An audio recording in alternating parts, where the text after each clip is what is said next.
Phil wore that sweatshirt already. He's got repeating colors already. It's got coffee stains on it. I think he has worn it. Oh, so it's all right. All right, we are on. Good evening, everybody. This is the Goffstown Planning Board. It's Thursday night. It is January 23rd. This is a regularly scheduled meeting. We have only one matter of new business on our agenda tonight. So everybody understands that that matter, that matter has got a continuance request, and the applicant is here. And we will address that first after our minutes. And then we will go through the correspondence and action items.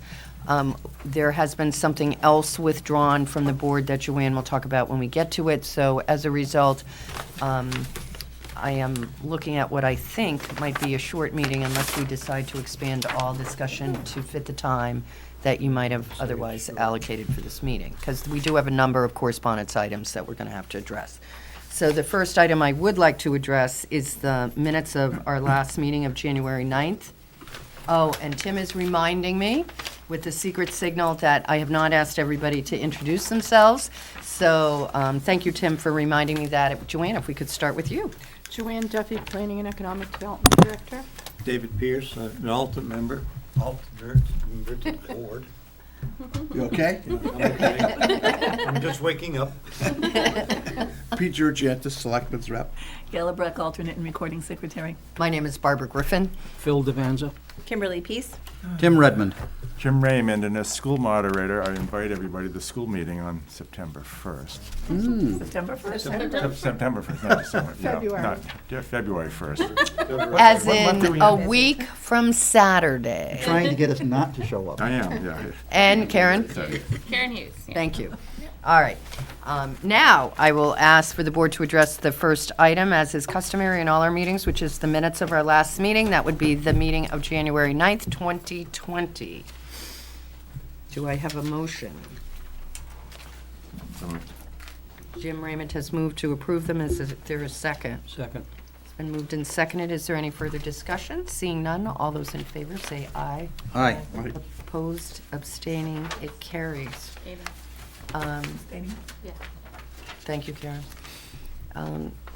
The next item tonight is a request for a continuance from McCourt Engineering for the Mass Road Crossings application. This is map 6, lot 60.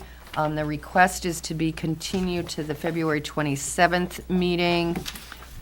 This is an application for development across from what most of us know as the Villa Augustina property on Mast Road. Joanne, if you want to address this? So I believe Jennifer, did you want to speak on this and provide the reason why you're asking for the continuance? Okay, Jennifer, thank you, come on. Thank you. Yes, almost 2 weeks ago. Jennifer, could you just give us your name again? Jennifer McCourt with McCourt Engineering Thanks. Associates. And it's map 5, I think you said map 6, just. Oh, did I? for Okay, thank you. clarification It's purposes. lot 60, map 5, Yes. okay. Almost 2 weeks ago, I received a phone call from Nancy Larson saying that, there was a problem with the zoning setback on the project. And that to be able to go forward, we needed to go back to the ZBA. So we're asking for a continuance because I believe you probably have in front of you a copy of that application. The deadline for the ZBA application was on the 11th, Tuesday, for their next meeting. So that's why we want the continuance to be able to address that matter. We've also asked for the continuance until February 28th so that we have time to amend the plans if necessary, so that, we can come back to you fully prepared and not waste your time. Thank you, and did you go to the conservation? I went to the Conservation Commission last night, and they gave a favorable recommendation for the impacts to the outer 50 feet of the dam limit. Thank you. All right, so the request is to be continued to the February 27th meeting, which will be our second meeting of the month. Is there a motion? I'll make that motion. Is I'll there- second. It's been moved and seconded. Is there any, I may not be here, but that doesn't affect the vote. I may not be here either, but let's see. That is school vacation week, but I have, Oh, I'm not here either. but we have alternates, so we should be okay. So, all right. It's been moved and seconded. Any further discussion? And we might have just provided the applicant huge incentive to come the last week in February. All those in favor say aye. Aye. Opposed? Abstaining? It carries unanimously. Thank you very much for coming in. Thank you. Are you going to be reviewing the ZBA application to give comments to them? Yes. Okay, so I'll stay for that. Okay.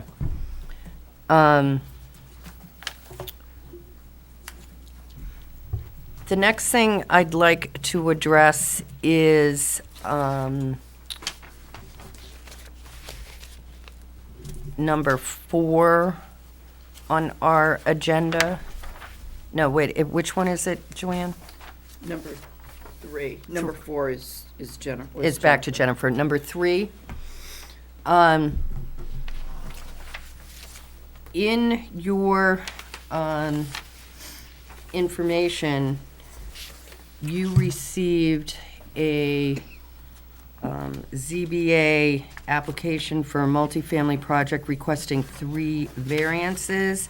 This is on Mass Road, Abington Way, and it was owned by Lead Development. The application with maps was included in your material. There were 3 variance requests, one in regards to use, one in regards to density, and one in regards to a frontage issue for the road. Joanne, what has happened with this? So, Attorney Drescher, so the zoning board had tabled, they heard the presentation, I believe it was last week, and they tabled it to get an opinion from Attorney Drescher regarding the frontage issue and whether it required a variance or not. Attorney Drescher spoke with the town administrator today at length.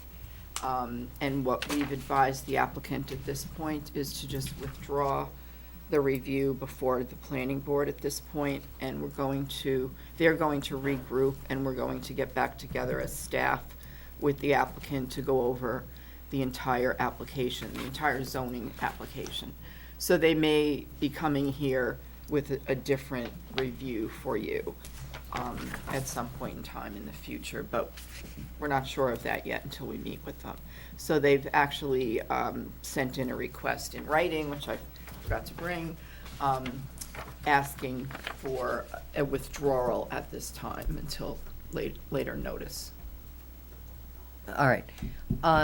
So there were a number of issues that came up in regards to the variance requests and issues relating to the variance requests. They have not, at this point, they have not elected to continue the application, which is now rescheduled before the ZBA on the 11th, which is 2 days before our next meeting.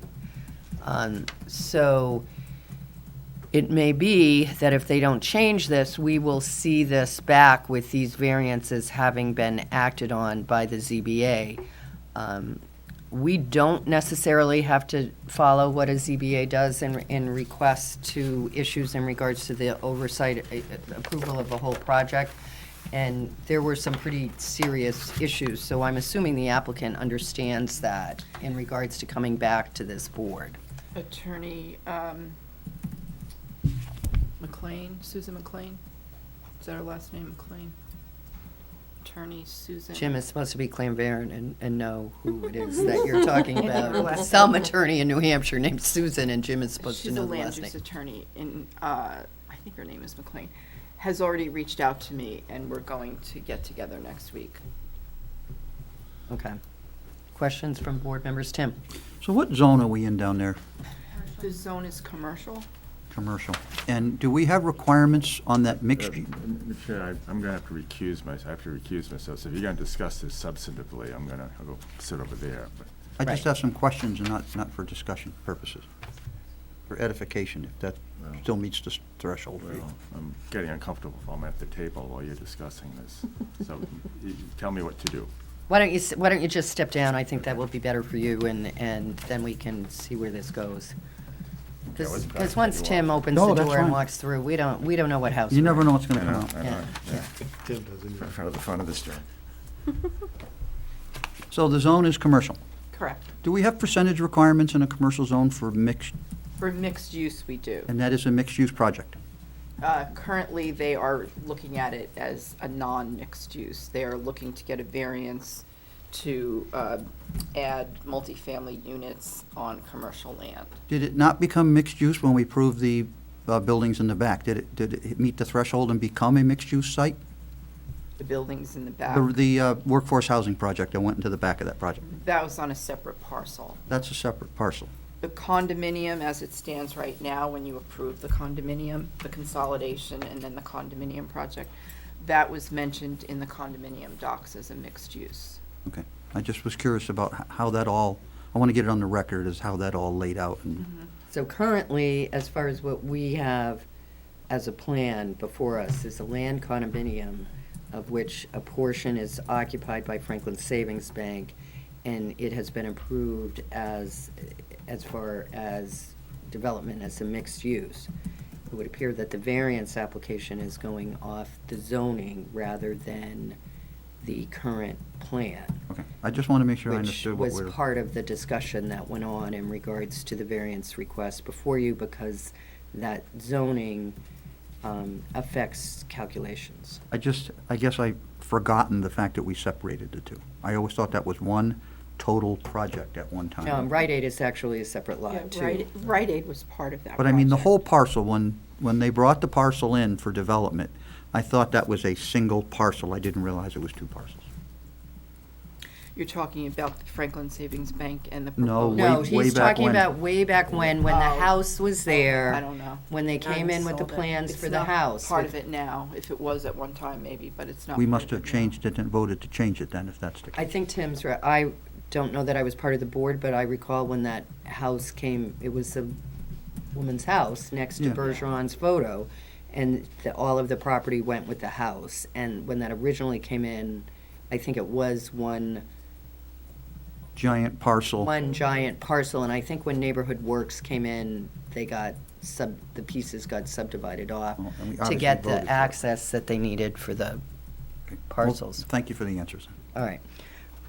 So we have, so this has been withdrawn. Is there's no action needed from us on this, is there? No. Okay.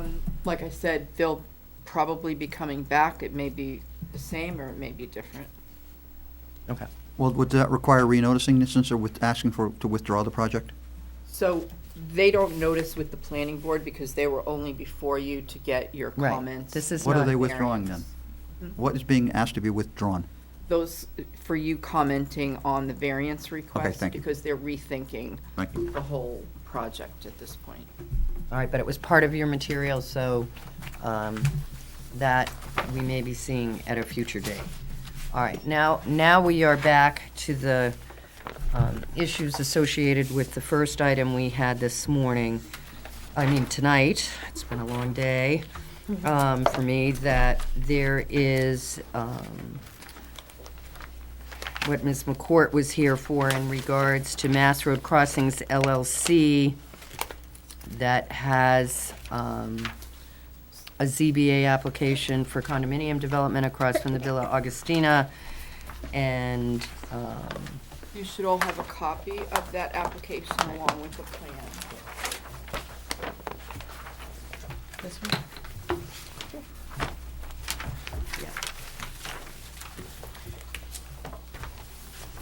In there, within the application itself, there is a statement where it's entitled attachment to variance.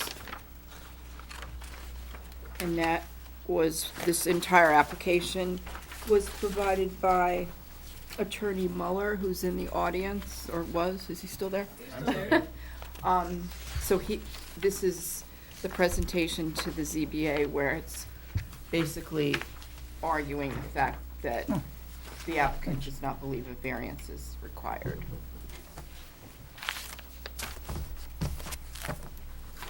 All right, so Joanne, this is before us, in regards to the fact that, there is a request before the ZBA for comment. So the property itself, there's 2 pages of, along Mass Road, and there's 2 pages of the project, 2 sheets, I'm sorry, of the project. The back line of the property abuts agricultural land. Yeah, that's a better way of looking at it. That entire back portion of the property abuts in agricultural land. There's PS&H easement that runs through there, as well as town property, which is the rail trail, and it's all zoned agricultural.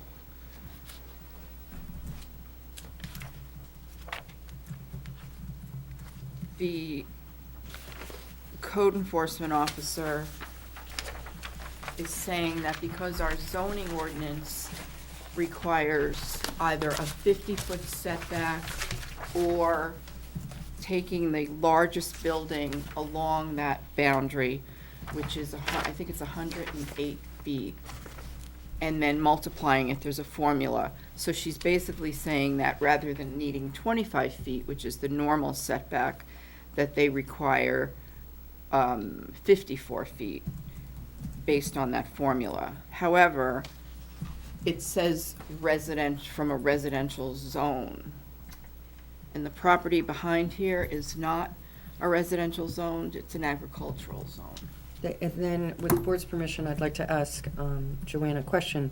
We have a memo dated January 17th from Nancy in regards to the pending submission of the ZBA. And it was in this stapled packet of papers, if you want, for board members, in your packet. One that was mailed to him? In the one that was mailed to you, under the correspondence notice, and there were a few correspondence items. And in that letter, or memo, it begins, "The purpose of this memo is to inform the planning board that a preliminary zoning review of the site plan does not fully comply with the minimum required building setbacks for a parcel located in the commercial industrial flex zone that abuts a residential zoning district and/or minimum required setbacks for multifamily dwelling." Second paragraph, first line, "The underlying commercial industrial flex zone requires a minimum 50-foot setback where abutting a residential zoning district, and the abutting parcels to the north are zoned agricultural, while the abutting parcel to the west is zoned residential." So is there a section of this parcel that abuts residential? The property to the north, or to my north, heading that way, is residential. However, there are no buildings within Okay, that. all right, but I needed that clarification because I don't think the zoning distinguishes what's on the parcel in regards to the abutting. I think the issue is the entire parcel. Tim? So my question for you is, why is the agricultural zone not considered a residential zone? Because the agricultural zone, if you look at our zoning ordinance under the description of each zone, it's considered a mixed-use zone because there are other things allowed. There are other things allowed in the residential, but they're different. Some are the same and some are different. So they're not all, in other words, the agricultural zone is not the same as the residential zones, and it's zoned a different name for a reason. It's agricultural. I mean, I'm sure back when it was first proposed, it was mainly farmland, but that's the way it's remained. And there are other types of businesses or farms, or there's all kinds of things going on in the residential zone. There's people with Right, we all know that. But Right. I guess your argument is that the majority of the abutting parcel is not residential. Not that not any of it is residential. Part of it is residential. Your argument is that most of the abutting parcel is agricultural, therefore we should not be applying the residential standard. they meet the requirement on the side that abuts residential. But it's a lot. No, it It's- says, but it says the setback. So the setback, they already meet the 50, whatever, 54 feet on that side that abuts the residential. But they don't meet it on the side that abuts the agricultural. Well, that's your read of it. Okay. So- Tim? I'm kind of stuck on this agricultural thing, Joanne, because I lived in the agricultural district for 23 years. And what's to say that you have to build on the back of your property? What if you decide to build on the front of your agricultural property, and now the buildings are right in your face when the setback is being disallowed because the statement that agricultural land is not considered residential? It most certainly is residential land. People build their homes in the agricultural district. But I'm just telling you what our zoning ordinance says. Well, I think I have to says that read it's it a so I can understand it. mixed-use zone, and this specifically says residential zone. I'm not going to fight their battle. Right. No, I'm just bringing it up attorney is from here my for that. perspective. No. I just wanted to make sure I understood, Yeah. because when I first saw the argument, I'm like, but there is some residential. So now, rather than. But there are apply- no buildings within Right. that setback line from that side. Well, That's I'm what not it's- sure I agree with that in the zoning book, Joanne? analysis. Yeah, it's under the beginning of the zoning where it gives the descriptions for each zone. Section 2, maybe? I'll find it for you. Thank you. I'd like to read it. It's on page, All right, well, so if, with the board's permission, page 4. Thank you. Ms. McCourt, why don't you, because you have the plan up there, the issue in regards to the variance request, why don't you point out what the issue is as to your building location? Just for purposes of the plan, so people understand what we're talking about. Or do you want your attorney to handle it? We'll do it together. Jennifer McCourt with McCourt Engineering again. And Daniel Muller from Cronenbiss and Zelinski on behalf of the applicant. Basically, if I'll start, rear line right here, obviously what we're talking about in terms of the setback issues or potential setback issues. This fourplex, this fourplex, this fourplex, this duplex, this duplex, this duplex, and this duplex. You can see on the plan the various distances. Some are closer than others. My suggestion is to leave the whole argument about agricultural residential for the zoning board. I agree. And for your purposes, probably the most expedient thing to do, assume we need all the variances that are set forth. And I think it'll make it a lot easier for everybody. The two sections, one focuses, it takes the back of the building that's most parallel to the rear lot line and says you have to be 1/2 of the essentially length of that side of the building. This is 108, this is 108.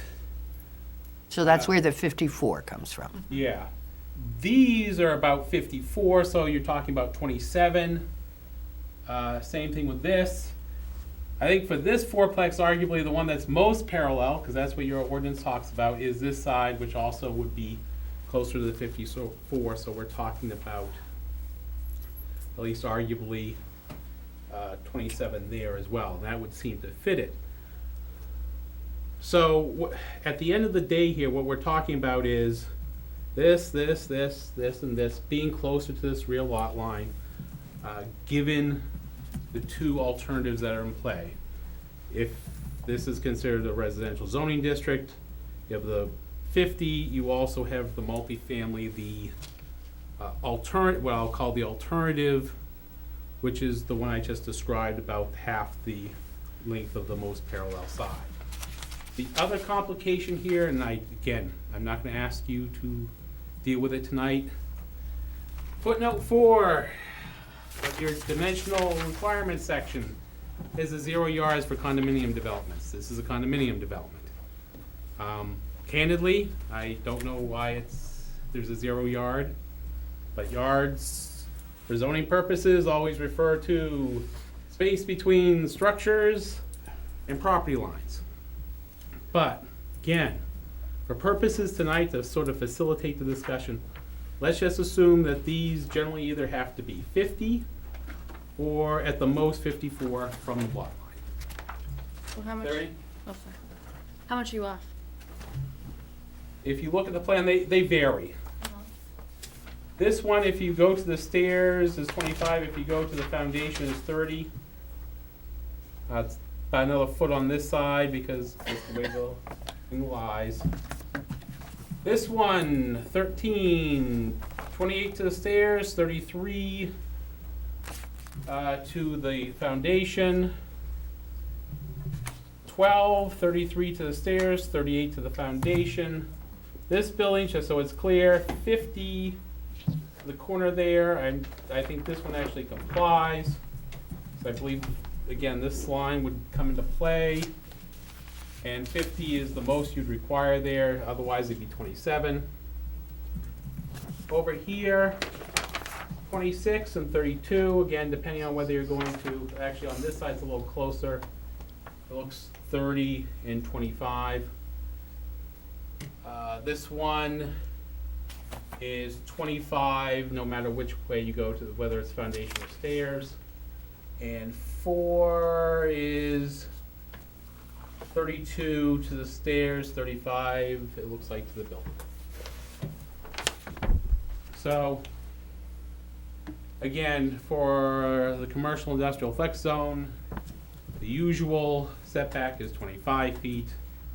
It's the argument because this is arguably residential, and because these are multi-families, you have the alternatives that come into play, which either puts it at 27, 54, or 50, depending on which page. And there's no way to like reconfigure, like scooch it up as I whatever you think wanna say. part of the reason that this is going to be, number one, you have a nice, long, relatively narrow lot. But what they were trying to do here, this is definitely residential over here. There are also, as you can see, easements. So the effort was keep this undeveloped where you definitely have the residential, because this is rail trail, public service, state of New Hampshire back there. Unlikely to see much in the way of development in terms of houses. This is much more likely down here. So by sort of pushing it this way, you know, your options, if you're gonna get those buildings in there, are somewhat become limited. Now you can see the setback line, there really isn't any way to move them. Now a couple of these buildings, a little space here, but these right here, a whole lot of space left to move them into the front setback. Same thing over here. So again, part of the rationale and part of the reasoning here for why it looks like this and why they sort of bunch them this way, try to keep it away from the residential, which is usually what the boards prefer. And just to add to that a little bit, I mean, the widest part of the property is encumbered by the Dan Little Brook and the 100-foot setbacks from either side. So, you know, the narrowest parts of the property is where we're trying to fit everything in. So it has multiple concerns, just forcing a very limited area to be able to develop. But in all fairness, when this came through, I think initially as a conceptual, everybody acknowledged that this was an incredibly difficult site to develop, because while spatially, visually, it looks like quite a large site, if you look at the easements, the brooks, and the surrounding property, it was actually very limited in regards to the ability of the land, the contours that were actually going to be developable. So that was sort of part of the picture right from the beginning. So we can talk about how you didn't go near the residential end, but the reality is you can't really go much closer to the residential end because that provides your access. You don't want to build a new access point, and you have limited space once you use that for an access point as to your ability to place any houses. So, I mean, I understand what you're saying, but I will point out that, and I don't think it's driven by your design, I think the site is driving everything that's happened here, and that's been pretty much on the table from the beginning. Yep. Okay. All right, so that's the issue in regards to the frontage, is you space them, if you calculate it this way, you're the way you thought, you're fine. If you calculate the way she's doing it off of the building size, you're not. That's essentially what we come down to. And that, and if you consider that residential zone, because that's the other one, they're basically three setbacks at issue. There's the standard 25, which we do meet. There's the 50 that comes into play if that's residential, the agricultural is residential. And then you have the multifamily, which is the third alternative, which is based on building length, divided by half.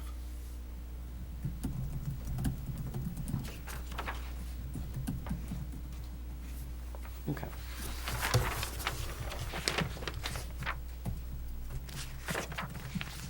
And this is the only issue before us as far as the variance for this property, correct? You've already received other variances, right? There was a variance for the use that was previously Right. You already acquired from got the that. board, yes. Okay. With a very similar layout to what's here, except there were more units. Right. We went from 50 down to 42. Does the town own all the lots that abut the back end of that property? David would be able to speak to that. The rail corridor is owned by the town of Gulfstone. And it goes all the way on the back side of that? All the way There's- on the- Between where she has her finger is a 30-foot strip owned by Public Service New Hampshire.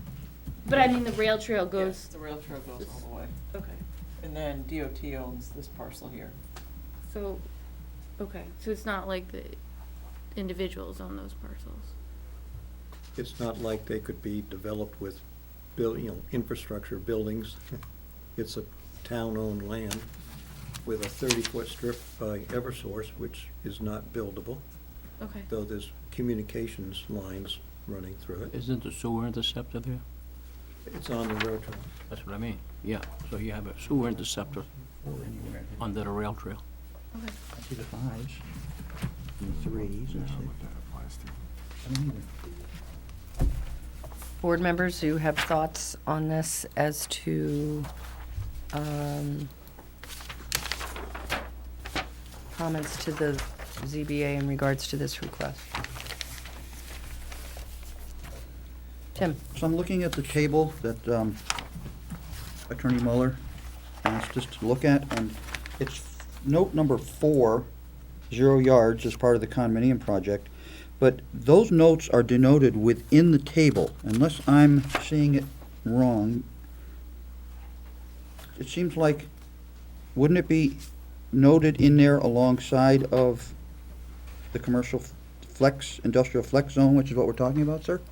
If you look at the top, I see it, see the note next to setbacks, there's a, right at the top of the table. yes.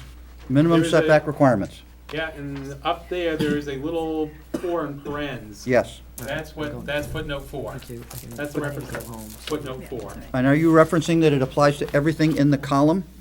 Everything in the setback column, that's where you If guys it's a put it. condominium, if it's a condominium project, which this is. Okay, I just want to make sure I understood what you were saying. That's how I you. interpret that. I don't know any other way to do it. I just said, Again, I tried to see if I could get some background on it.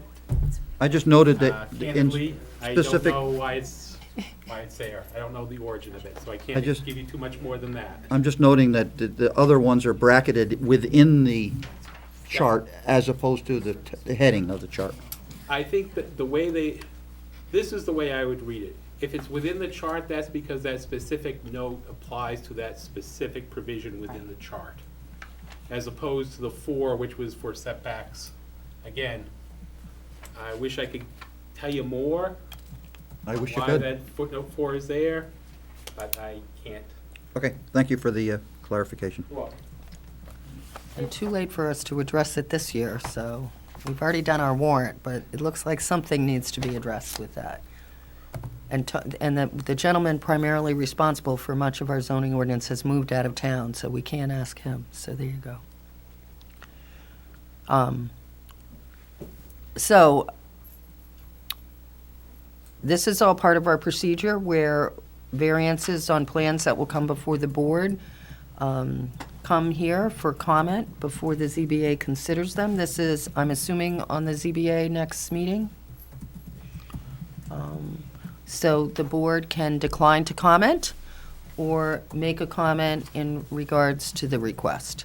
And if it makes a comment, then it would either make comments as to things that might like the zoning board to consider, or whether they think it's appropriate in light of the proposal and the logic in regards to the variance. And you do have that, as was pointed out. The memo is in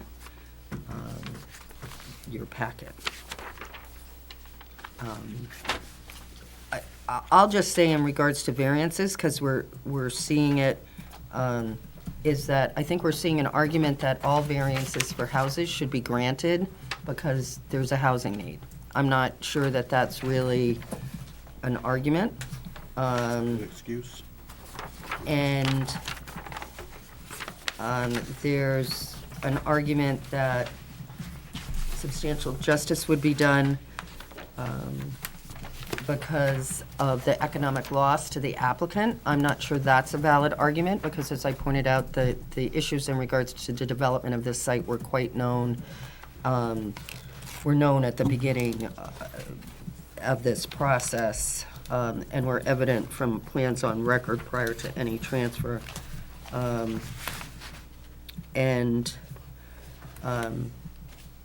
Special conditions of the land are sort of inherent in the property itself when you purchase it, as far as I'm concerned. Karen? So, I mean, I think that the circumstances would be different if there was actual, I mean, this is town property that abuts it. Right. So what is the harm if a variance is granted on this particular application? Right. David, would you like to respond to that? I just want to reinforce that case. If the setbacks from a boundary line come in, they're in place in the first place, because if the abutter wants to Right. build something on their side of the boundary line, they don't want to be at a disadvantage of buildings being too close, their Right. neighbors' buildings. But in this case, there's minimal or no risk that there's going to be infrastructure built on the opposite side of the boundary line. Yeah, I think So that's- if a little bit of slack on the setback might be prudent. Okay. Other comments? Jim? There are other reasons for setbacks, landscaping, preserving less crowded look. And that doesn't go away because it's not a residential use, it's a lot. Rail trail is used, and do you want buildings up close to it? It changes the character. Maybe we can finagle some. Well, that's I mean, where, the issue here is really, that they're looking for a very intense development on a difficult lot. How much do we accommodate? Peter? Hearing what Jim said, I understand that, but still, as Karen brings up, this is never gonna be, or like David, the chances anything being built behind it are very, very slim. And the being on the rail trail is not a rail trail issue so much as it would be a resident issue that lives there. They may not want to live next to the rail trail.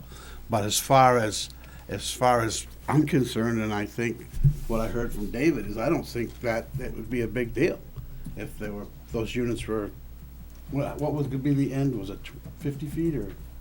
If From the you rail look trail? at this package, the second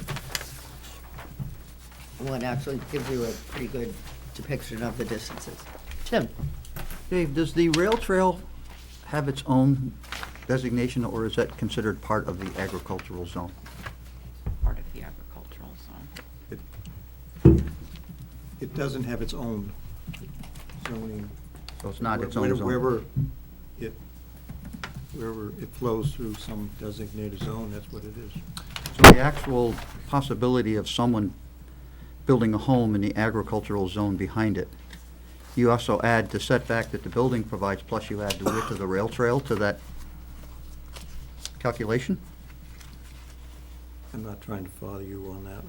I think I'm saying that the actual building area of the agricultural zone is the distance from the back of that building to the rail trail's boundary line, and then you add the width of the rail trail to that calculation, and the actual property place for someone to build a house is actually on the opposite side of the rail trail. Yeah. Yeah. So those buildings will never be close to another building because the rail trail separates them from this parcel. Right. Exactly, 30-foot wide. It's 30 feet the trail right there? Approximately? 30 feet is the Eversource piece of land, and then the rail trail, I think in that area is probably close to 100 feet. I mean, it's quite wide right through there. In, So that really does. in normal No. conditions, the rail trail is 6 No. rods, 99 feet. Then it I'm just varies- curious as Then it to, varies from those. part of the discussion that, But I want we Jennifer to- we have an engineer with a ruler up there, and she could tell us. is it a rod I ruler? used to know how to use those rulers. It's a rod ruler, it's 6 rods. Why? It's according to the survey plan, It this is? is 100 feet and that's 30 feet. Yeah. So it's 130 feet to the DOT land, if they would ever give it up to put a residence in. I'm familiar with the deed to the DOT state land, and the deed says it must be used for recreational purposes. So, you. can I ask the applicant a question? Sure. Are you planning on Someday building to in get access that. to the rail trail, like working with in terms of working with, I mean, David would know about working with the rail trail and Well- getting access points? I mean, that's really getting into sort of the specifics of the plan. I know. And I get it, but understand that anything the applicant says is really not relevant to the request or binding as far as the Sure, plan that sure. comes in front of you. By default, we're putting the sewers coming from the rail trail Mm-hmm, up through here, and we have to provide access to the manhole here. mm-hmm. So by default, there will be access through here. Existing today, there's access here. Okay. All right. I'm sorry, can you point, Jennifer, that, I was looking down. The driveway that goes out to the house that's back here, To Angel Point is. this is by default an access to the rail trail. Okay, any further comments on this request by the board? Anybody have words of wisdom they would like to convey to the zoning board? Anybody have words that aren't so wise they'd like to convey to the zoning board? I might have some unwise. No, that we don't see it having any potential harmful effects. I wouldn't use the word "we," I would use the word "I" if you were stating that. Well, it's just for the board. It's for the from board, yeah. Well, we'll have a vote on whatever Yeah. words we're sending over. Our comments should be addressed as the planning board during doing land planning and not, Right.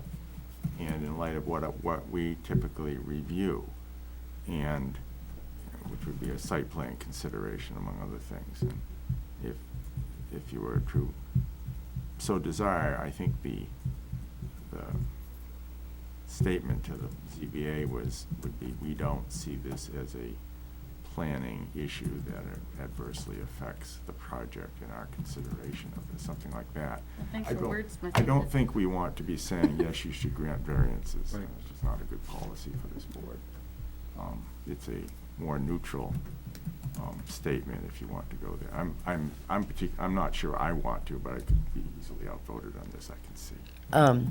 Did you get that, Gail, as a possible motion somebody might want to make? Yeah. Did you? Yeah. And what is it that someone might want to say? Well, I've still got to get back to the video, but, let's see, wait a minute. I have it. We don't see this as a planning issue, as being detrimental to the project. Yeah. I'll make that motion. I'll second it. Been moved and seconded. Okay. All those in favor say aye. Aye.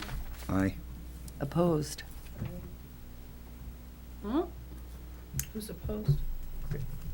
3. Wait, Jim, 2, 4. So it's 4 to 4? 3 to 4. Yeah. 3 to 4. Failed or passed? Failed. All right, so let's have some further discussion, because that's not a positive motion to send to the board. Would the other option simply be no comment? Yep. That could be another option. It doesn't require a motion, does it? Well, I think that, We have to take some action. yeah. Or Could- we can say we have Could we concern. hear from the negative votes, or maybe to try to sway what the reason is? I don't understand why somebody would vote against it. I don't think we should debate that tonight. I don't think we should pick each other's opinions and opinions. I think I sort of voiced that I think the site had limitations that were clear. Whether or not this is a valid variance request is a different issue. So I'm not addressing whether or not the ZBA officer's determination that a variance was needed is appropriate. I'm going to leave that for the applicant. So all I'm saying is that, given her determination, I see a variance on a parcel of undeveloped land as being something that's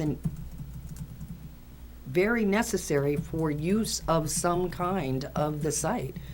And I think you look at it differently when it's a developed site that has a building on it, that because of zoning ordinance might want to do something for its use that they need a variance for, but it's an existing use and you have more control over the issues. My other concern with this is, not that this isn't a lovely idea, and there aren't many people who might want to move there, is that one of the reasons we have setbacks is because of the encroachment of use by persons. And it's not before us, but if you look at this, there are steps, and from what I can tell, steps have a way, and some of the plans indicate it, but the plan isn't before us, of turning into decks. So when you're already in what's considered the setback area, and it's a residential use that we know expands, I'm not seeing a valid reason for that. And I'm not speaking to this variance determination, because that's a whole nother thing. But Could I have one more question? Now, are we questioning the agricultural and residential part, or are we questioning the setback, strictly the setback part? Because it I think- changes, if I understand from what I heard, from agricultural, if it's an agricultural zone versus a residential zone. And I think from what we understood from Nancy was, she was considering Yeah, a residential zone. right. So I guess it gets confusing then on what we're really talking about. Are we Right. talking I about the do think- residential, or are we talking about? I think that's one issue. I will tell you from a process issue, this applicant already went to the ZBA with the ZBA determination, and I think this came up afterwards.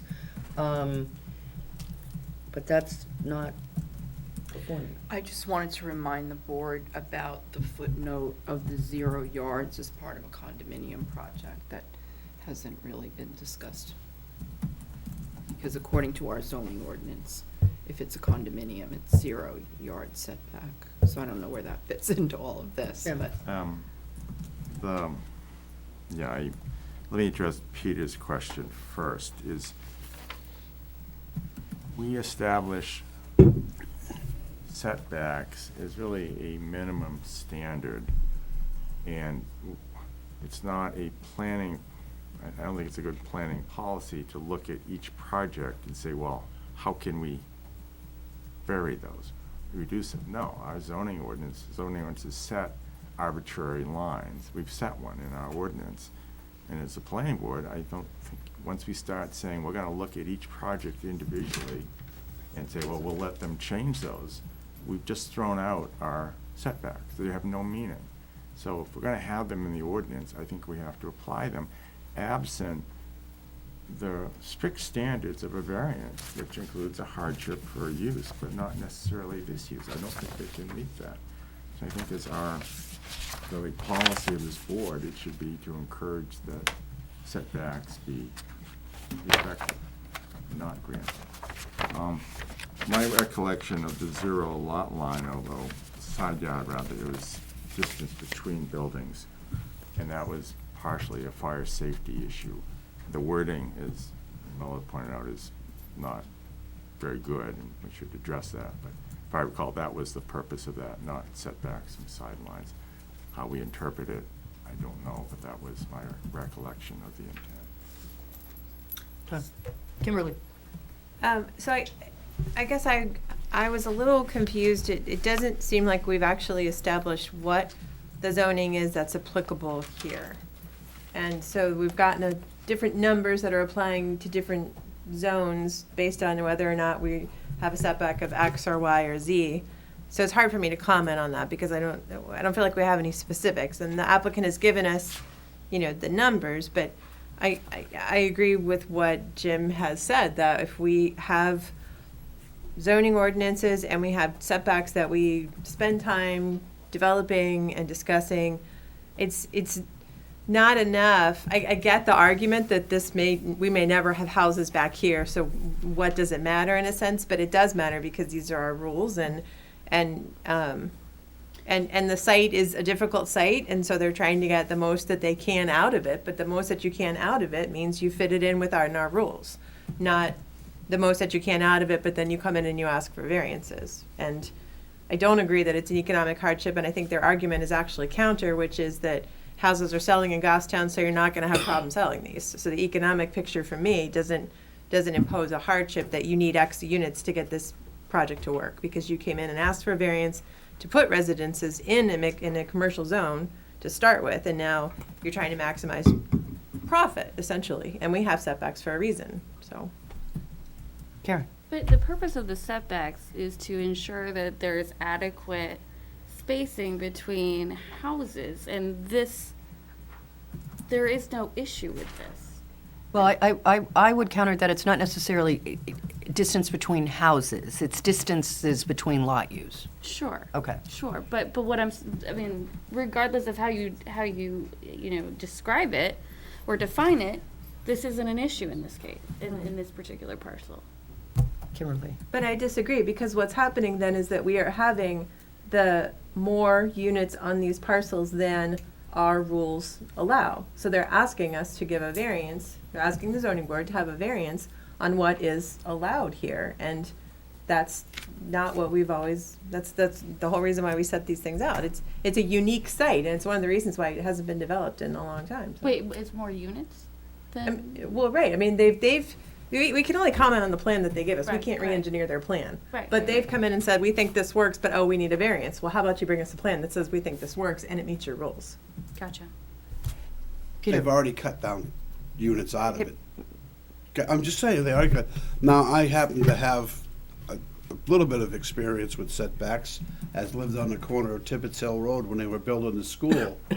And I went through that with land tax and appeal, and so setbacks can be changed when necessary. Yeah. It's, it may be in the ordinances, but if they can be changed, and they're done quite often. And if I may respond, there are times when a variance is appropriate. I'm not sure this is the time. Okay. And that's, you may disagree, I respect your views. All right. Can I just add one thing to it? Sure, Phil. I think there's another issue, or a couple of issues from where I see. Regardless of what the pros and cons are on this, that's actually the decision to grant that is a ZBA decision. And I have a concern of anything coming here for a review and a comment to the ZBA, of every single one giving a comment. I prefer to keep the comment to where we see a material deficiency in our zoning, or there's a specific issue that we would like to bring up to the ZBA, and just basically keep our powder dry for things that we feel are very important. A substantive, or something that we may want to go make a change at a zoning change. Those types of things I would prefer to, so that it appears that we have a little bit more influence at the appropriate time. So did you want to vote against that motion, or did you want to abstain from it? No, I voted against the motion Okay, thank you. because of that.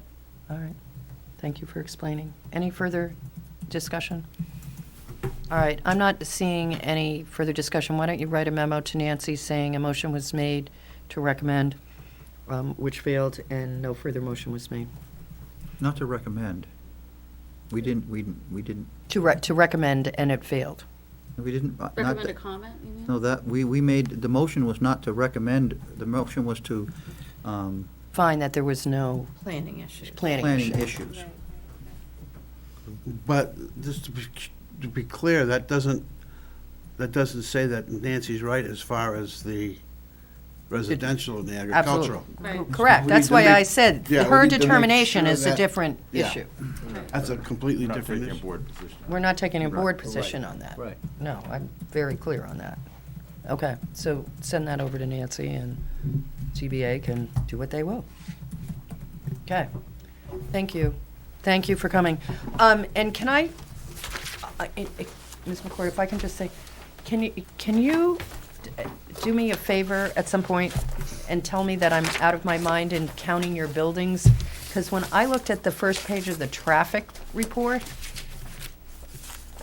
I swear to God, the counted buildings didn't match up with what I was looking at. I don't know why. It was like a unit building thing, because are all the buildings duplexes? No, they're not. Right. There's It's- some fourplexes, I which is, I don't think, it doesn't affect no. the work, but I kept looking at I kept going, No, it was because that was done back in October, and since October, things have changed. oh, And okay. instead of updating the traffic report, because the numbers wouldn't change. You just, okay, well, so, when other people finally get to it, don't pay attention to the numbers, because I was driving myself crazy with it, and you don't. There's still 42 units, but they're not all duplex. Right, okay, thanks for that clarification. All right, the next item for us to deal with in regards to matters tonight is number 5 on our correspondence and action list, and Cynthia Bovier is here in regards to the recording of a boundary line agreement plan that significantly changed lot lines between 4 properties owned by the Henry and Claire Grady Revocable Trust along East Dunbarton Road, maps 9, lots 93, 94, 91, 94-1, and 95. What happened is the assessing department received a recorded copy of the plan from the Registry of Deeds and brought the concern to the planning staff. This has been reviewed by both planning and assessing, and staff is recommending that a lot line adjustment be required and approved by the planning board. Joanne, I mean, that's pretty much the status, right? And the applicant is saying we've met the statutory requirements, we don't need a lot line And adjustment, the right? assessor and myself decided it would be best to have the planning board decide whether you think this needs a lot line adjustment or not. Why don't I ask you to just come down, because I don't know, I'll be, just to, let's assume the board has not gone through the details of your memo of January 16th. Okay. And I'm looking at what you just put up there and saying, ooh, I wish it had those pretty colored Oh, it lines does. on it. I just wanted you to know that, so that's the plan that's recorded. And I was the one who sent that to Scott. All right, there we go. And that's you have that copy in your packet. All right, so, board members, there is a recorded plan. It came into town hall. Assessing said, what is this? Because they would normally deal with a lot line adjustment for new assessing records in regards to deeds, description, and property. So, Cynthia went way back and did some research in regards to this, and has presented to us in the letter and attachment sort of what went on and what the current state is. Tim, you have a question? Yeah, how old is this subdivision? Well, it's Actually, there is no subdivision. All right, let's not call it how old is this whole thing that we're looking at with all these maps and lots and?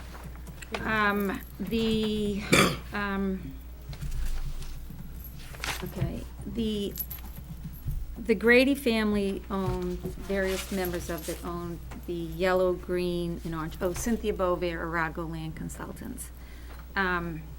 And so green, yellow, and orange was owned by the Grady family. So take a look at the Oh, I map. don't have the colors on mine. Yeah, Okay, cool. these are Oh, you slightly did- Oh, different you than guys what- didn't get colored ones? No, we Well, do. no, We we do. did. They are, but the Really yellow faded. didn't come out Faded. that. Oh, I'm That's all. sorry. Yeah, we got some blue that you don't have.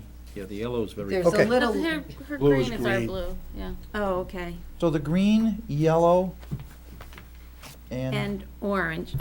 was the original, This orange was John Grady. Well, our orange originally was John Grady. Yellow was Martin Grady. And this was part of John Grady. Green was part of John Grady parcel. okay. And this whole parcel went out to the Hooksett Road. So it included 3 other parcels. Okay. What about the pink? The pink was, that is a separate subdivision, and that also overlaps in title. And that's the whole thing, is it overlapped in title. I went back to the 1830s. And so it's very confusing, and I can go through it. So I just want you to know in the report, on the plan, this is how I broke it down. And I have A, B, C, D, and so that if you were looking for A, which was, I'll pick a different one. B is the overlap between John Grady and the Tibbetts, in the Tibbetts chain of title.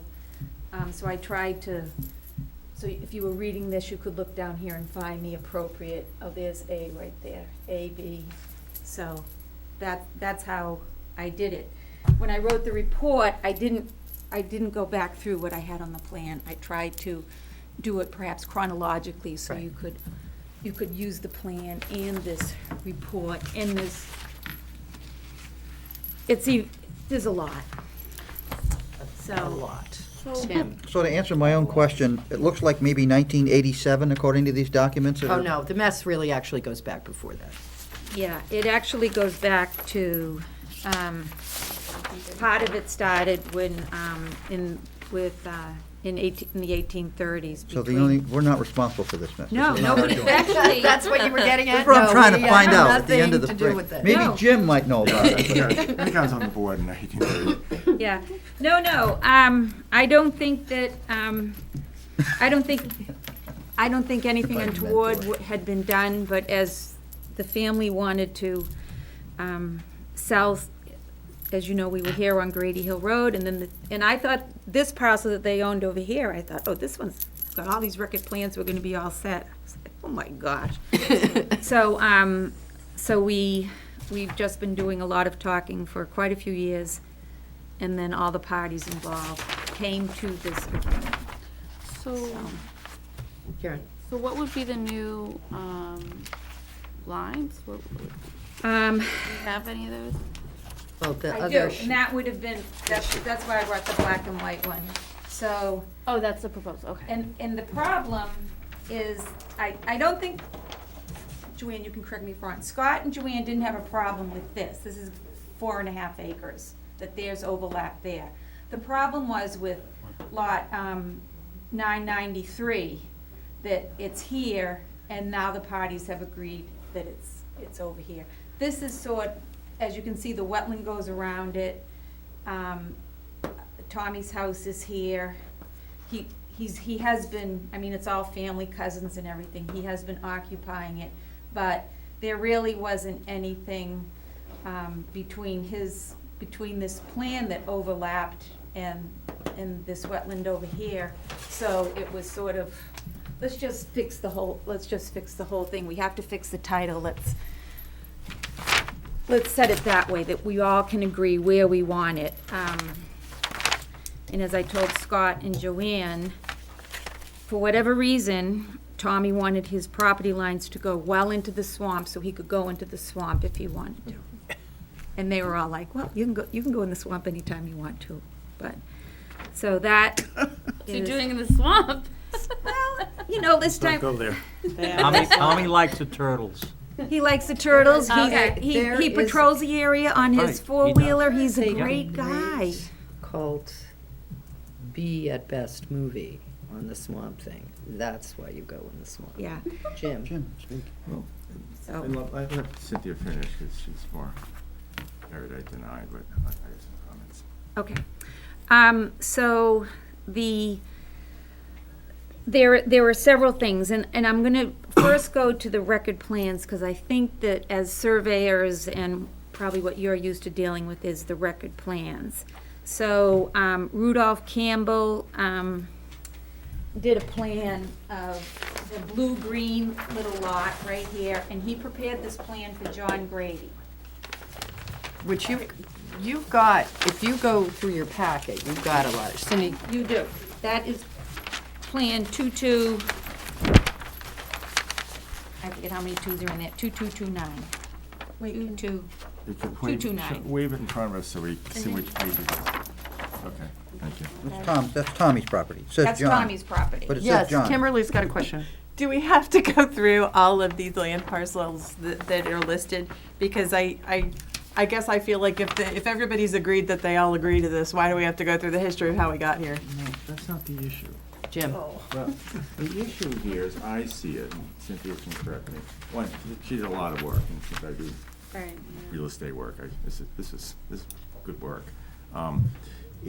Does this have to come before this Right, board? this is the issue. And the issue is the intersection of the statute that Cynthia pointed out on lot line agreement, boundary line agreements, and the jurisdiction of this board, and which controls.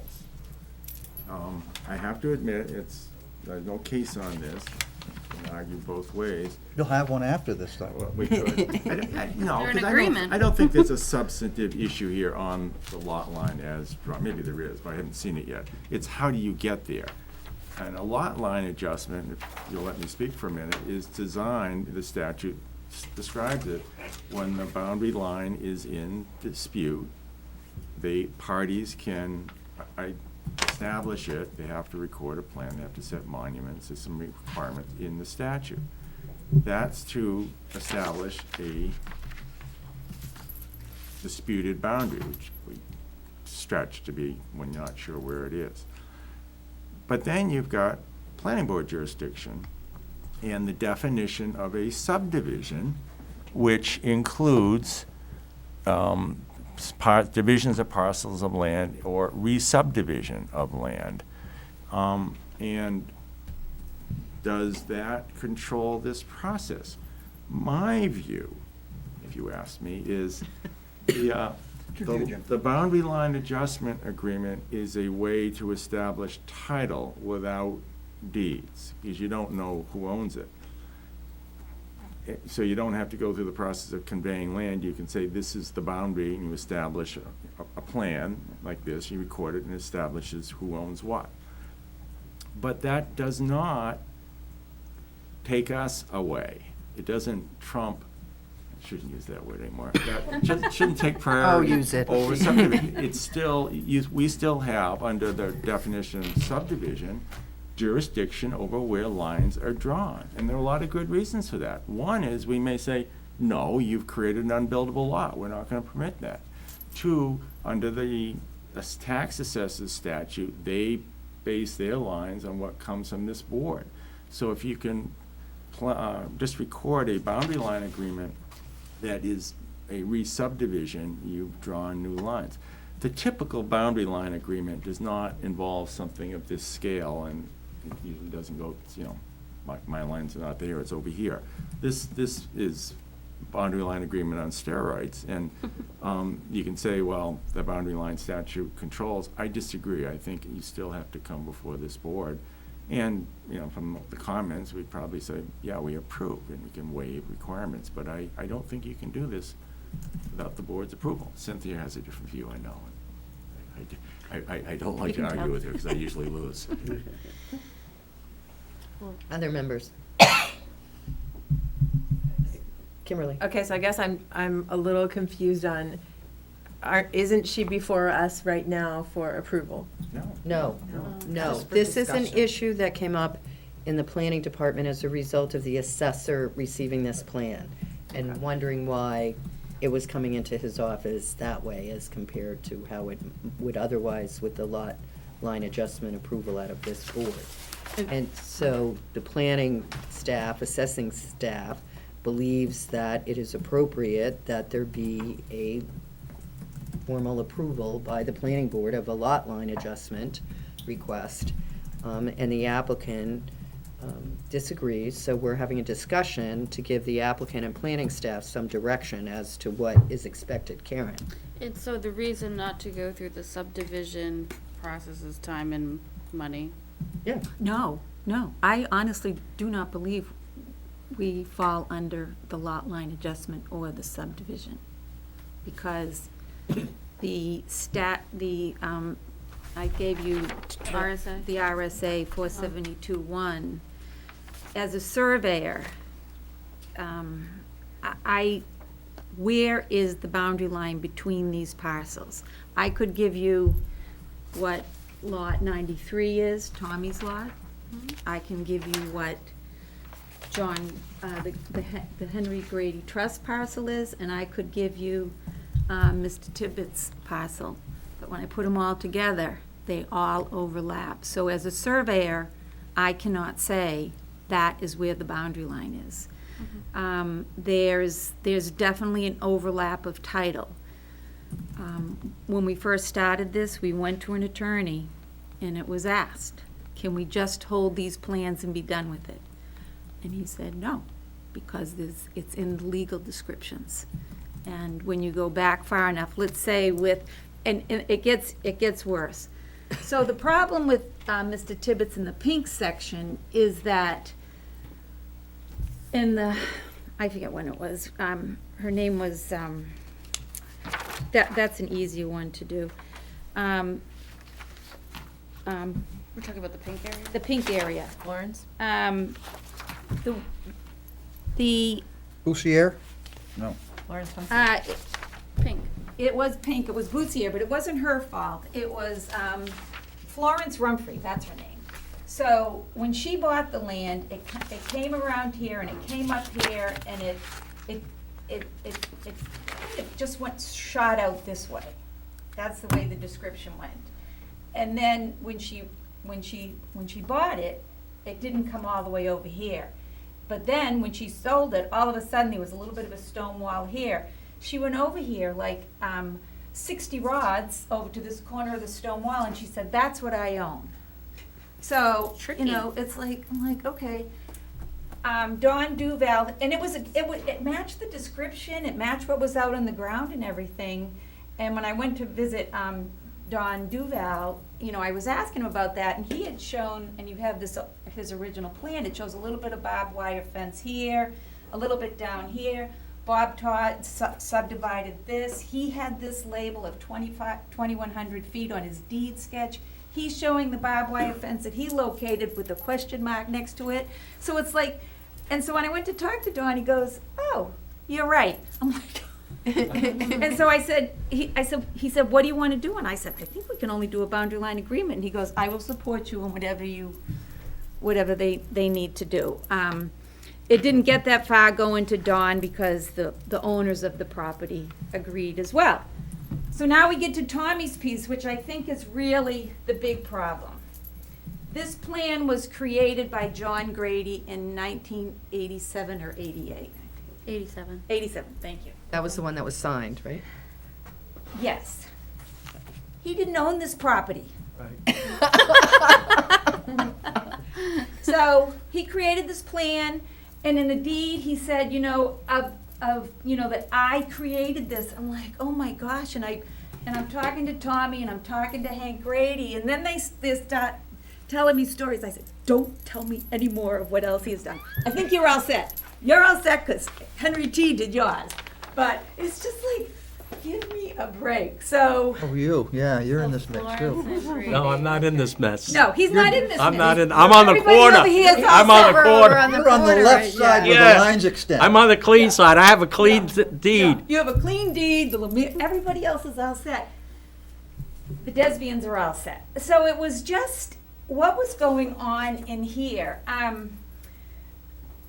so then in doing that, then taking this title back and we found all this other barbed wire. Well, there's old deeds that actually go right around up like this. They come down and so you've got the difference between, you've got old parcels that fit together going up and around, and they were coming up and around.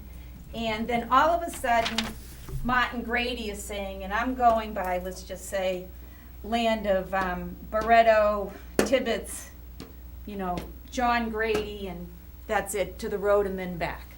And so we had to go back and piece all the old parcels, and then we came forward, and that's it kind of right here. Got a little copy, I've got all my old parcels, so I'm like, How long okay. did this take you? I've been working on it for a few years. So we kind of knew what we had, we figured it out, but then what were we going to do with it? The other thing is with John Grady, that you can't sell what you don't own. And I kind of truly believe that, and I believe that for the pink parcel, and I believe that for the green and orange. But where has everybody been on the land? Do we have to go forward to, I wouldn't say it was adverse possession, I can't say that, because everybody lived there happily, but it's like, we needed to solve it, so that the trust, Henry T. and Claire Grady Trust, they want to sell these parcels. So the other thing that's of interest that doesn't really concern you is the town, this used to be all one parcel. So we had to unmerge these two parcels because they were distinctly different chains of title. This piece came into the Henry and Claire Grady from Martin Grady. That's why I called it the Martin Grady parcel. And this piece came to them from Uncle Martin and Uncle John, who were brothers. So anyway, that's why we're here. Because I understand what Joanne and Scott are saying, but by the same token, I can't as a surveyor say, this is where the boundary line is, and that's what my thing is, by what all the deeds say and what comes into them and what they should be able to sell and what they should have been able to do. I understand what Jim's saying too, and what Henry Grady, Hank Grady, and Tommy was saying was, well, if we have to agree to the line, can't we agree to the line? Does it have to be, and I, I look at the RSA and it just says, wherever they say. If they can come to an agreement. So we're in the process of having the deeds written, but when Joanne and Scott talked to me, I said, let's just hold, because we really felt, let's talk to the planning board, because your staff said, you really need to have the planning board look at this, so. Does anybody know when New Hampshire enacted zoning? I thought it was the 60s. Yeah, 67, I think. So long after this statute was enacted. Well, yes, and then, but when did Goffstown? So my point I see what is you're that the boundary line resolution Yes, I still of agree. property made sense when Uncle John was selling property that he didn't own. Right? I mean, I'm sure that land was ripe with issues in regards to barbed wire fences that were used, that became stone walls, that people needed to resolve. Well, And so I'm just saying that given that zoning has been allowed by the state and enacted by the town since this statute came into effect, it seems to me that we don't have valid boundaries for these lots in town. Because these lots do not predate bound zoning now. You've created lots that are clearly now existing after zoning, and I think they need to be approved in accordance with zoning. Well, that could be, but it really doesn't state that in the RSA. No, it looks like it was passed in 1903, the RSA. yeah, no, it says right This on one, it. but no, Where? zoning predated the 60s. But I'm not sure it predated Oh, 1903. in Goffstown, yeah. No, I don't remember what That's it what was. I, But it hasn't been revised I since remember it's then. in the 50s because I was around there. Nobody knew about this statute till Cynthia found it. I for know, this right? project. No, I know Jim knew all about it. The other could be thing, introducing the other thing was no. that John Grady sold this land to Henry and Claire in 1957.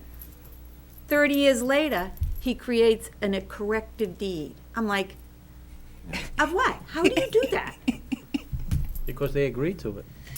Well, it was, they could have been that they agreed to it, but then he creates this plan of a land that he does, it was just, we can't go back and figure out really what he was. You can do anything you want And until they all somebody ag- checks yeah. in on it, yeah. Yes. Right. So, and, I don't know. So that's why we're here, which is kind All of. right, so, Tim? Thank you. So, if we were to heed Jim's advice, would the applicant have to come back for a formal meeting and do a notice of abutters or something to do a lot line adjustment? Is that what we would require at this point? Yeah, we can't waive. No, I'm just asking what what is the procedure? Just a normal hearing with the butter notice. So wouldn't that be in the best interest of you and your client to go through the motions and come in here to a happy board that likes what you say? And I hate to, not give in on your argument about the statute, but They would, yeah. I'm not saying we have a preconceived notion. We obviously are going to hear your case, but the point is that it seems to be the correct procedure to get the result or not get the result that you want. Cynthia doesn't give in, or don't expect her to say. We do have, we have discretion on our regs on what we would require if they were to come in. I mean, assuming there's no substantive issue here, you can waive some of the stuff we might normally want appropriately.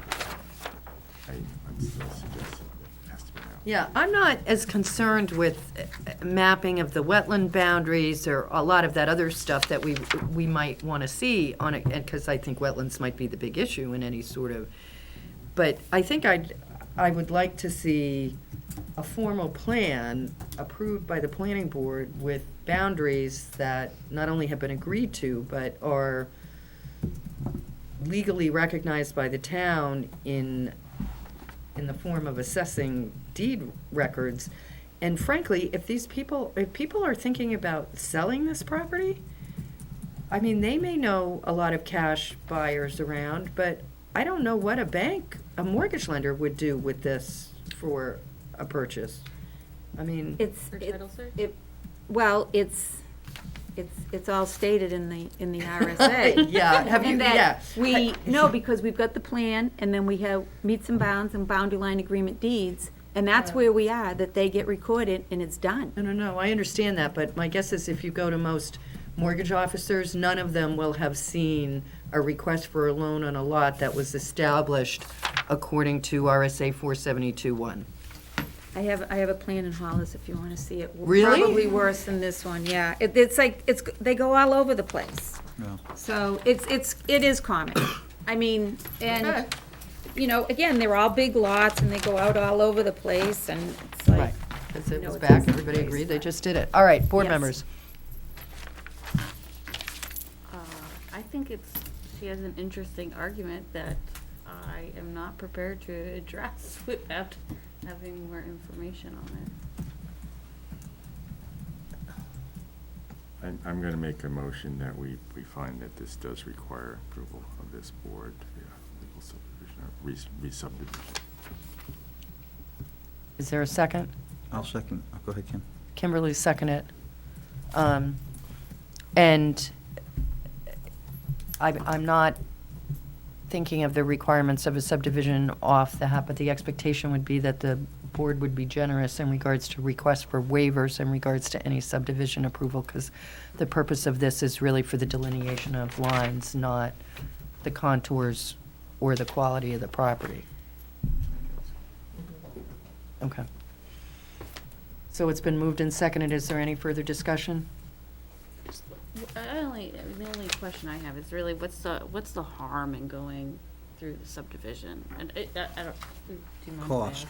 Well, I mean, some people would argue coming in front of a planning board asking for a signature, the potential for harm is, never ending, depending on what the board does. But we're just, it's time, expense, it's something else people have to deal with, and hopefully we can minimize it and make it as straightforward as possible. Any further discussion? All those in favor say aye. Cynthia wants- Oh, Cynthia, sorry. This plan is recorded. Yeah. Okay, and it has been recorded following the. You can record anything, pretty much. Apparently, it's like. No, I don't mean as to this, but I'm sorry. I know, it's just some kind of like. To anybody who's watching, They've already it's not signed and agreed because to everything, so. Cynthia didn't, no, I'm sorry, I didn't mean that. You can file anything, you can, all right. I'm sorry. Anything further you'd like to say No, about that was who- the only thing, is that the parties have already, I know you already know that. Never mind. Okay. All right, I'm going to call for a vote on the motion. All those in favor say aye. Aye. Opposed? Phil's opposed, abstaining. It carries. It was a very interesting argument, though. It was really, thank you very much. It was really interesting. It was. I read it. I was fascinated by it. So, anyways, Can't All right, so what do you imagine want? the number. You want a lot line relocation application? Which we treat as a subdivision, but that's Right, the right. same form, isn't it, Joanne? And then, Same form. and then there's a cover sheet with waivers are requested, and all of them. pretty much all of them are going to be requested.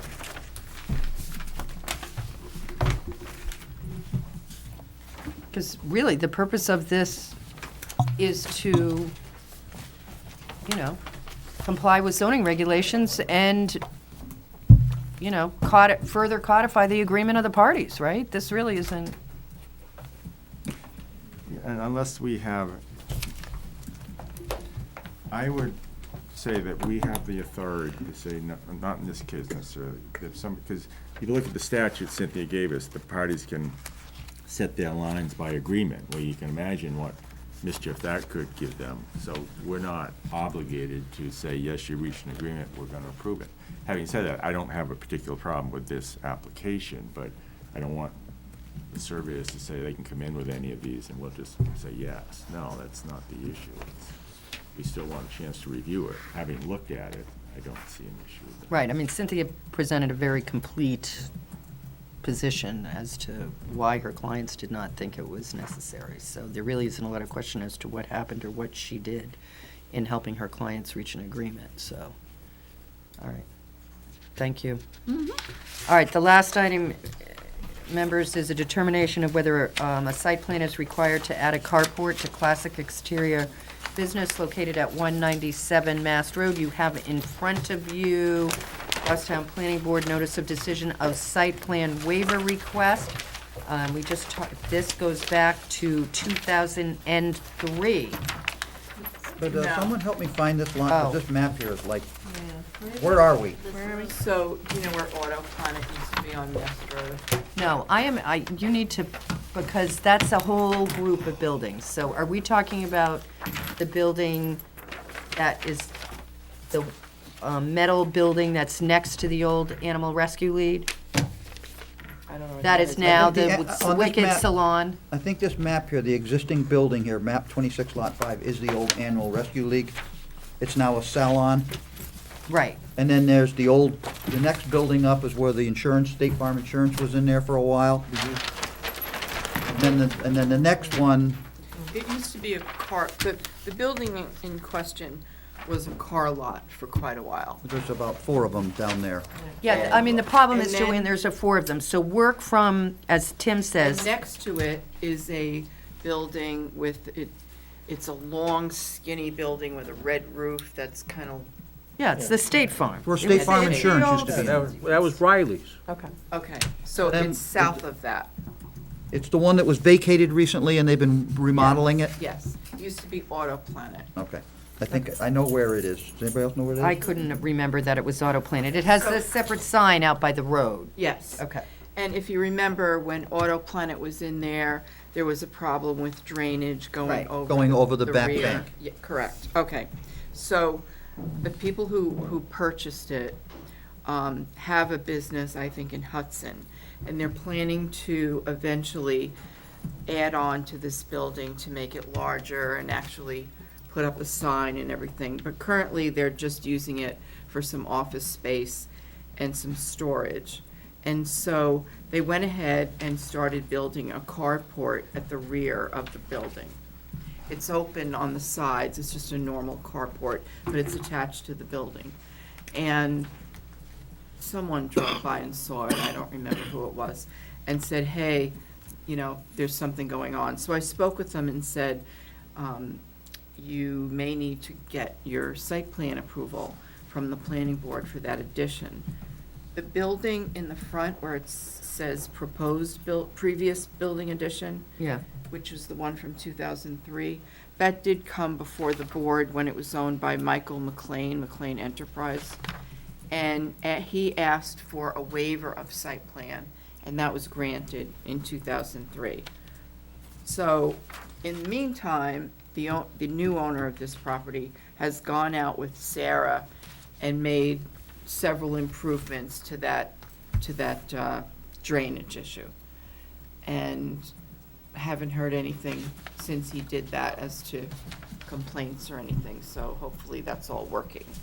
So now they're back with this drawing to see if the planning board is going to require site plan or not for that small addition. Did we ever get a revised Mylar site plan with the addition on the front of the building, do you know?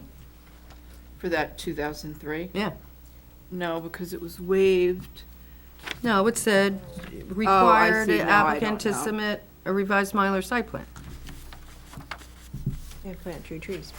Is Yeah. a non-material change to the existing site, and the board requires the applicant to submit a revised Mylar. No, I'd have to check on that. So it looks to me like this request for this carport is within all the setbacks, right, Joanne? Correct. Do you know that, based on the square footage of the building, that they meet or exceed the parking calculations at this time? Because that's the only thing I would see as a problem. If they Well, are adding to large, the huge. building, well, I want to It's hear very it from large. somebody that did the calculations and counted the parking spaces. Because then we're not remiss for asking the question. About 1 million parking spaces in there. Well, if that's the board's consensus, that's fine with me, but it needs to be asked and answered. The front portion of the building is currently being used for office space, but the back is warehouse. What I'm saying is if they are not going to be in violation of the parking calculations, And they're within setbacks. and they're within the setback, I don't see a problem. Okay. Well, we have parking numbers on here. Yeah, I don't know. what Threes those and sixes and 18s, 15s, I don't- yeah. I don't- So- It's not laid out like that anyways, so we can all talk about it, but But I the don't point think would I've be is seen if- parking if on they that sh- lot like that since it's If we been know in that the square existence. footage of the building They plus ever the use the addition parking lot? requires Yeah, it was a used car 27 lot, the front. spaces, I know it and was, they but never exceed that, parked then that. They parked The along Mass addition Road, but doesn't behind it. require any spaces because it's just Yeah. That's what I mean. like an open Yeah, for place where this they're week. putting a vehicle. This week it's open. You go back in a Well, month true. and it's closed in and now it's part of the interior building. So I think that we have to address it as if it was going to become closed space down the road. So they did this? I don't know that it's finished, but it's up there. No. This document, Oh, this they one? prepared? This was a plan that we had from 2001, when something was happening on that site, and Sanford had prepared this plan, so they just drew that addition on there. So it's just for purposes of showing it to you, So they're making a representation that this plan is what's out there is what's out there now. currently, yes. And by identifying it as a carport, we understand that's not gonna be enclosed. Correct. For now. Well, but that's what they're representing, and that's, But you can't anticipate that they're gonna close it in. Why not? Well, if it's a carport, they're not supposed to be closing it in, whether they do. right, what I'm saying then is that's a they've different identified it as a issue. carport, and if somebody goes by and they said they've enclosed it, trust me. then That's another issue. that's another issue. But you can't, Also, you say go ahead and do it, and then 3 months from now that we see that it's closed in, we got to drag them back in and start this process all over again? well, that's the way it works. If the square footage of the building, including the carport, has a parking calculation for square footage, and they exceed it, then let them close it in later. I don't care. But don't say it's okay to do it without considering that as a fact. I'm not sure if you're beating a dead horse there, Tim, but I love to beat dead horses. That's my job. I move that we find that addition Blue of a makeup. carport is not a material increase in intensity of use, provided that the carport is not closed in, but that any further development on this lot will require site plan. I'll second second, it. Karen can second. All right, it's been moved and seconded by Jim in regards to this request. Is there any further discussion? All those in favor say aye. Aye. Opposed? Opposed? Abstaining? It carries. Joanne, is there any other business before the board tonight? Just the photo? Do you have to do that Yeah, while we're all really cheering for We did photo that last now. week. We already did. I was But- absent. Karen was absent. I was sick. So just take one of her and put it next to ours. Yeah. Photoshop. Photoshop it. I You should have have, got a I, popsicle stick. I have a question. Oh. Yeah, I got a couple of calls regarding, construction, company activity over on the property where Century 21 used to be. And I know there was something that had come up a while back. My plan is to, we have been asking periodic questions on that. Yeah. My plan is to send an email to the zoning code enforcement officer to ask for an update of all the zoning violations like we had. We got those nifty reports back in September or so. And I think it's time for an update on the status of all of those. So, Well, I was asked there were specific things that were pointed out. right, well, I don't, Right, no, I understand. okay. So that's what, you might want to communicate those to the zoning code Just- enforcement officer if they haven't. Just for a point of information, there is no approval on that parcel, current approval for any business use. Well, on the same sort of subject of noticing things, we granted an approval to an applicant, I think it was last year sometime, parcels over near the fire station in Jim's neighborhood. What's that fire station called? Ruck? The east, Yeah. What's the name of the fire East station? Goffstown. East Goffstown. Goffstown. Go straight across the intersection, like you're heading I to don't Hooksett. even know what month it is. Why are you asking me? So, there was a house there that had two driveways, one on either side of it. And the applicant, I made the argument that it was two driveways feeding one, and DPW didn't have a permit for it, so we required the applicant to remove the driveway. That the one that was in? I don't want to say the name on the air. No, but I it's just- not- all right, the question The is, point is, the driveways, the applicant, in order to meet our requirement, took the pavement out. right, Now, the people who bought the home have filled it all back in with nitpack, and now it's all flush with the road again, and it's a driveway with a parking area, two driveways to the same house, which we expressly said we did not want on that particular property. okay. Code enforcement officer. I'll show you where it is, Joanne, so if Give you yourself want to. 6 months. That's more of a DPW question. That's But you- not. No, it was a site plan requirement for this, to do a subdivision of the property. Taxed by state. Oh, there was a subdivision. Well, there was a lot line adjustment. How's those words coming around? I'll get the info from you. All right, any other business? I want to keep this focused so we can adjourn. Wait, Karen. One quick question, where do things stand with the master plan? They're working on it. We have not heard back from our consultant since the meeting we had, and there is going to be an email sent. There has been a lot going on with the plans Okay. that allowed us to have a short meeting tonight because we didn't actually have applications in front of us. I have Tim? 2 bills that I've received December and January that I have not signed off on For the master plan. because I haven't actually seen the work. So they're still sitting on my desk. Okay. Joanne, this big heavy booty packet from the villa property, do you want us to bring this back, or is it going to be changed for the meeting in February? I'd hold on to it. That's the Mass variance. Road Crossing? That's the The whole variance. packet Yeah. you gave us? For lead development, it's the Yeah, I would variance. hold on to that. They will be back at the end of February. I just didn't know if it was going to change, It might, but just hold on to it. If because it otherwise you have changes, to reproduce all this and give it to us again. We'll give you a new one if it changes. Please send a notice in our packet that week to Okay. bring the prior document, so we'll remember to bring it. Sure. Any further business? Motion to adjourn. Is there a second? Second. All those in favor say aye. Aye. Opposed, abstaining, it carries. We are adjourned.